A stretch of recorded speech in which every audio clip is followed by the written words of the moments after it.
Audio du livre Rien, c'est déjà tout, chapitre 2, des corporations. Grand B, mes sorties astrales volontaires.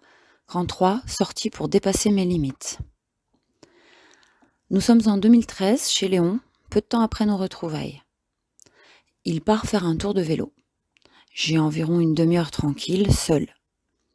Je m'installe allongée sur le dos avec ma clé de sortie et je sors rapidement de mon corps.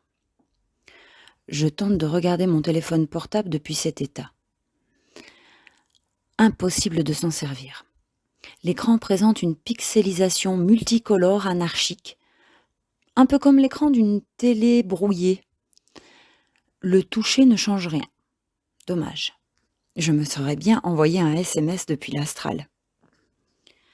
Je me lève, je suis debout au milieu de la chambre. Dans mon dos, je sens une présence soudaine. Une voix me dit « Traverse le mur ». Devant moi, il y a le mur de la chambre de Léon à 4 ou 5 pas. Mon réflexe est celui d'un humain incorporé. Je dis non, bien sûr, je ne peux pas.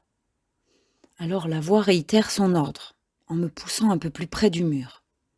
Non, non, je vais me faire mal, lui dis-je par l'esprit. Tout se passe par télépathie, une fois de plus. Mais là encore, la force me pousse plus fort, et la peur m'arrête à quelques centimètres seulement de heurter le mur. J'ai levé mes mains sur les côtés en protection, réflexe naturel de peur. Pour la dernière fois, la force recommence. Et cette fois, je n'ai pas le temps de réagir. Pas le choix, je passe à travers le mur.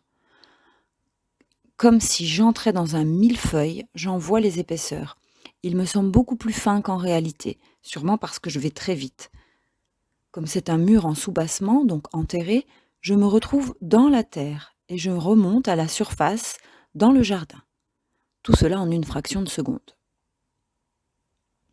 Seule ma tête ressort dans l'herbe fraîche de l'autre côté du mur. J'ai juste le temps de voir la clôture et la haie séparant la pelouse de la maison voisine, et je suis réaspirée dans le sens inverse et regagne la chambre de Léon. Pas le temps de m'en remettre, une araignée est là, dans l'angle du plafond à gauche.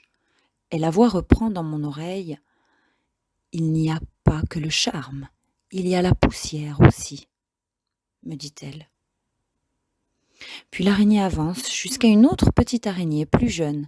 Elle la prend sous son ventre et l'emmène avec elle.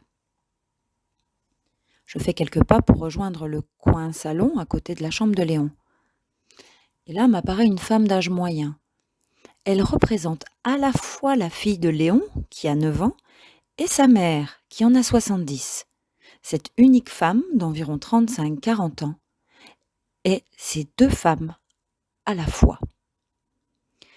Instinctivement, j'avance ma main près de son torse et je lui envoie de l'énergie positive, réparatrice. Je sais qu'elle en a besoin. Je ne sais pas pourquoi ni comment je fais ça. Je le fais, c'est tout. Elle disparaît et laisse place sur le canapé à 4 amis de notre cercle amical avec Léon. Je m'avance pour leur faire la bise l'un après l'autre, mais lorsque je m'approche de l'un d'eux, il se transforme en porte avant que ma joue atteigne la sienne. De tous nos amis communs, c'est le seul qui est décédé depuis. Est-ce lié ? On pourrait dire que ce serait le symbole de passer la porte vers au-delà.